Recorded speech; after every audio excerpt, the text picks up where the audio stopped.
السلام علیکم ناظرین، KBN نیوز کی خاص خبروں میں آپ کا خیر مقدم ہے۔ میں ہوں نیہا خان۔ نظر ڈالتے ہیں آج کی اہم تفصیلات پر۔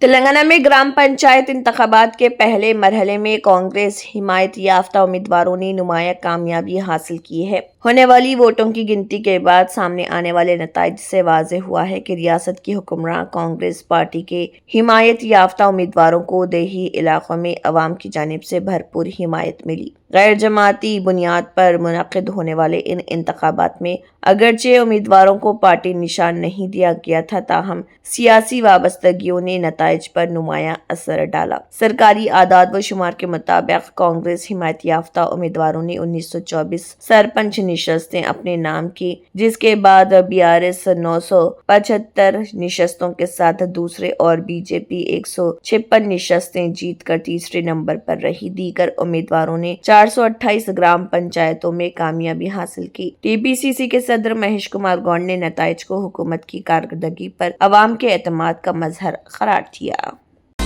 شہر حیدرآباد نے صبح غیر معمولی سردی کے ساتھ آنکھ کھولی جب درجہ حرارت 7 برسوں میں پہلی مرتبہ اتنی کم سطح تک گر گیا۔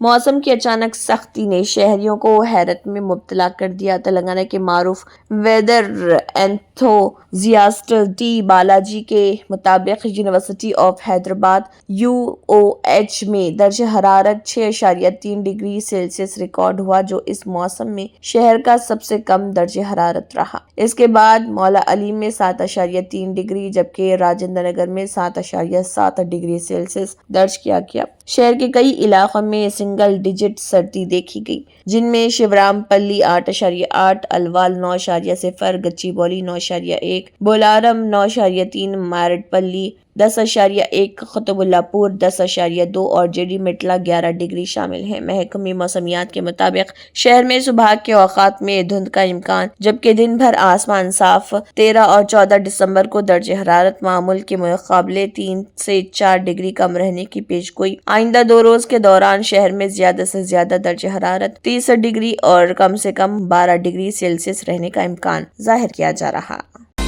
منشیات پر قابو پانے کے اقدامات کے ایک حصے کے طور پر بنجارہ ہلز میں TGICCC میں مرکزی اور ریاستی ایجنسیوں کے ساتھ ایک اعلیٰ سطحی کوارڈینیشن میٹنگ کا انعقاد کیا گیا۔ میٹنگ میں IBDRI، NCB، excise, counter intelligence, Eagle, FRRO اور دیگر کے افسران نے شرکت کی۔ VC سجنا نے کہا کہ اس موقع پر ہم منشیات کی اس وبا کو ختم کرنے کے لیے سخت اقدامات کر رہے جو معاشرے کو اپنی لپیٹ میں لے رہی ہیں۔ Hyderabad city police commissioner VC سجنا نے کہا کہ ہم امن و امان میں خلل ڈالنے والے بدماشوں پر ایک ہی سطح کی نگرانی کر رہے۔ ہم منشیات کے مجرموں اور فروخت کرنے والوں پر ایک ہی سطح کی نگرانی کر رہے۔ ہم شہر میں منشیات کے نیٹ ورک کو روکنے کے لیے حیدرآباد نارکوٹکس انفورسمنٹ ونگ کو مزید مضبوط کر رہے۔ موجودہ ٹیموں کے علاوہ ہم 4 یا 5 نئی ٹیمیں تشکیل دے رہے۔ منشیات کا خاتمہ ایسا عمل نہیں جو ایک دن میں ختم ہو جائے، یہ ایک مسلسل جدوجہد۔ اس حکم نامے میں اس اجلاس میں تجویز دی گئی کہ تمام محکمے ایک دوسرے کے ساتھ تعاون سے کام کریں۔ اب سے ہر ماہ تمام ایجنسیوں کے ساتھ کوارڈینیشن میٹنگ کریں گے اور کیسز کی پیش رفت کا جائزہ لیں گے۔ ہم منشیات کو کنٹرول کرنے کے لیے جدید ترین ٹیکنالوجی استعمال کریں گے۔ تلنگانہ رائزنگ گلوبل سمٹ اوپن ڈے کے تیسرے دن جو ایمرجنگ ٹیکنالوجیز کے تھیم کے تحت منعقد کیا جا رہا ہزاروں لوگوں سے کھچا کھچ بھرا ہوا تھا۔ سیشن کا آغاز ریئل لائف میں لچک کے عنوان پر ہوا، جس میں شہر کے مختلف انجینئرنگ کالجوں کے طلباء نے شرکت کی اور بحث میں حصہ لیا۔ اس بحث میں ٹیکنالوجی کی تیزی سے بدلتی ہوئی دنیا میں لچک کی اہمیت، ذاتی اور پیشہ ورانہ دباؤ اور چیلنجوں سے نمٹنے، نئی بلندیوں اور تبدیلیوں کے ساتھ تیزی سے ڈھلنے کے لیے قائدانہ صلاحیتوں، AI جیسی جدید ٹیکنالوجیز کے تناظر میں مستقبل کی تیاری، نوجوانوں میں ترقی کی سوچ اور مسائل کو حل کرنے کا نقطہ نظر وغیرہ پر طوالت سے تبادلہ خیال کیا گیا۔ کانفرنس میں جی ستیہ نارائنا، سابق چیئرمین UIDAI نے شرکت کی۔ سابق IAS جتیندر بچا، chief delivery officer Mastek digital, سنواس ستریا، CTO اویکا کشور اپلاپتی، CEO کائلس نے شرکت کی۔ تلنگانہ جاگرتی صدر کلوا کنٹلا کویتا نے مسرم باغ پل کے تعمیراتی کاموں کا دورہ کرتے ہوئے معائنہ کیا۔ اس موقع پر کلوا کنٹلا کویتا نے کہا کہ 3 سال قبل ملک پیٹ اور امبر پیٹ کے درمیان ایک اعلیٰ سطح پل کے لیے کام شروع کیا گیا تھا، لیکن جب حکومت بدلی تو اس پل پر کام روک دیا گیا۔ حالیہ سیلاب کے دوران بھی پانی پل کی بلندی سے بہتا تھا، اس لیے یہاں کی حکومت اور MP کو بھی پل کی اونچائی کو سیلاب کی اونچائی کے مطابق بڑھانے کی کوشش کرنی چاہیے۔ اسی طرح یہاں ٹریفک بھی بہت بڑھ گئی ہے، اس لیے مقامی لوگوں کا کہنا ہے کہ اس علاقے میں ایک اور پل کی بھی ضرورت ہے۔ حکومت کو ایک اور پل بھی بنانا چاہیے۔ اس علاقے میں آبادی کی کثافت بہت زیادہ ہے، اس لیے ہم حکومت سے پل کا کام جلد مکمل کرنے کا مطالبہ کر رہے ہیں۔ انہوں نے کہا کہ جب حکومت بدلتی ہے تو کام کو روکنا اچھا نہیں ہوتا۔ واضح ہے کہ یہ کام عوام کے لیے ہے، یہاں تک کہ اگر یہاں کے BRS MLA نے دھرنا دیا تب بھی کام بروقت مکمل ہونا چاہیے۔ انہوں نے کہا کہ میں جاگرتی کے نام پر پچھلے 20 سالوں سے لوگوں کے درمیان ہوں۔ میں 19 سال سے جاگرتی تنظیم چلا رہی ہوں۔ لوگ میرے لیے نئے نہیں ہیں۔ BRS سے معطل ہونے کے بعد بھی میں نے لوگوں کے درمیان رہنے کا پختہ فیصلہ کیا۔ پارٹی ان خدمات کو بھول گئی جو میں نے انجام دی، لیکن عوام بھولے نہیں۔ ہم جہاں بھی جاتے ہیں وہ ہمیں اپنے مسائل اس یقین کے ساتھ بتاتے ہیں کہ ہم ان کے مسائل کو حل کریں گے۔ انہوں نے یہ جانتے ہوئے کہ ہم سڑک کے کاموں کا معائنہ کرنے آ رہے راتوں رات امبر پیٹ چیر امبر پر سڑک تعمیر کی۔ جو لوگوں راتوں رات سڑک بنا سکتے ہیں وہ ہمارے پوچھنے تک کیوں انتظار کر رہے؟ وزیر برائے اقلیتی بہبود اور پبلک انٹرپرائزز اظہر الدین نے سکریٹریٹ میں ریاستی سطح کی آرگنائزنگ کمیٹی کی میٹنگ کی صدارت کی، جس میں وزیر اعلیٰ کی طرف سے منعقد کیے جانے والے کرسمس ڈنر کے لیے کیے جانے والے انتظامات کا تفصیل سے جائزہ لیا۔ اجلاس میں مختلف محکموں کے سینئر افسران، مسیحی برادری کی تنظیموں کے نمائندوں اور آرگنائزنگ کمیٹی کے اراکین نے شرکت کی۔ وزیر اظہر الدین نے اس بات پر زور دیا کہ کرسمس ایک اہم تہوار جو پوری ریاست میں بڑی عقیدت اور ہم آہنگی کے ساتھ منایا جاتا ہے، اور حکومت اس بات کو یقینی بنانے کے لیے پرعزم ہے کہ تہواروں کو پرامن، خوشی سے اور اچھی طرح سے منظم طریقے سے انجام دیا جائے۔ انہوں نے بغیر کسی رکاوٹ کے بین ڈپارٹمنٹل کوارڈینیشن کی ضرورت پر زور دیا، یہ بتاتے ہوئے کہ ہر محکمے کو چیف منسٹر کے کرسمس ڈنر کے ساتھ ساتھ اضلاع میں ہونے والی تقریبات کے ہموار انعقاد کی حمایت کے لیے مل کر کام کرنا چاہیے۔ ٹرانسپورٹ کے انتظامات کا جائزہ لیتے ہوئے وزیر نے RTC کے عہدیداروں کو ہدایت دی کہ وہ وقت کی پابندی کو یقینی بنائیں اور انہیں یہ دیکھنے کی ہدایت دی کہ تقریب کے لیے تفویض کردہ تمام بسیں مقررہ وقت سے پہلے پہنچ جائیں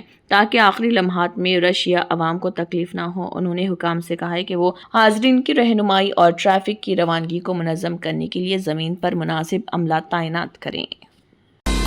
مکہ مسجد کے مصلی کی طرف سے رمضان کی درخواست سے قبل اقلیتی امور کے وزیر اظہر الدین اور سیکریٹری اقلیتی بہبود B شفیع اللہ IFS کا دورہ کرنے کے لیے تارقی مکہ مسجد کا انتظار۔ انہوں نے کہا کہ ہم سب جانتے ہیں کہ مکہ مسجد ہندوستان کی سب سے بڑی مسجد میں سے ایک ہے اور زیادہ تر سیاح اس جگہ کا دورہ کرتے ہیں جہاں تزئین و آرائش کے لیے بہت سی چیزیں ہوتی ہیں۔ کیونکہ رمضان المبارک ہے، تقریباً چند ہفتے پہلے سب سے اہم سون سسٹم جو 25 سال پرانا ہے اس کو تبدیل کرنا ہوتا ہے۔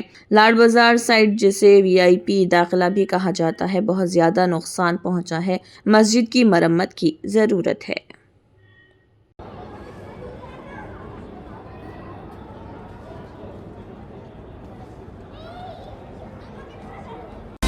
حیدرآباد کے کالا پتھر انسپکٹر خلیل پاشا نے تاڑبن علاقے میں سبزی اور فروٹ فروخت کرنے والوں کو رات میں ان کے گاڑیوں پر لگے لاؤڈ سپیکرز کے استعمال سے منع کرتے ہوئے ایک نہایت قابل ستائش قدم اٹھایا۔ یہ سپیکرز عام طور پر گاہکوں کو متوجہ کرنے کے لیے استعمال کیے جاتے ہیں، لیکن ان کی تیز آواز کی وجہ سے مقامی رہائشیوں اور دکانداروں کو شدید پریشانی کا سامنا ہے، خاص طور پر رات میں جب لوگ پورے دن کی تھکن کے بعد آرام کے لیے سوتے ہیں تو اس دوران لاؤڈ سپیکر چلانے سے آس پاس کے گھر والوں کو سخت تکلیف ہوتی ہے۔ انسپکٹر خلیل پاشا نے خود تاڑبن میں جا کر بنڈی والوں کو شور آلودگی کے نقصانات سمجھائے اور ہدایت دی کہ رات میں سپیکرز کا استعمال بند کریں تاکہ عوام کو ذہنی سکون مل سکے۔ علاقہ مکینوں نے پولیس کے اس بروقت اور مثبت اقدام کا خیر مقدم کیا جو شہریوں کے لیے پرامن ماحول فراہم کرنے کی کوشش ہے۔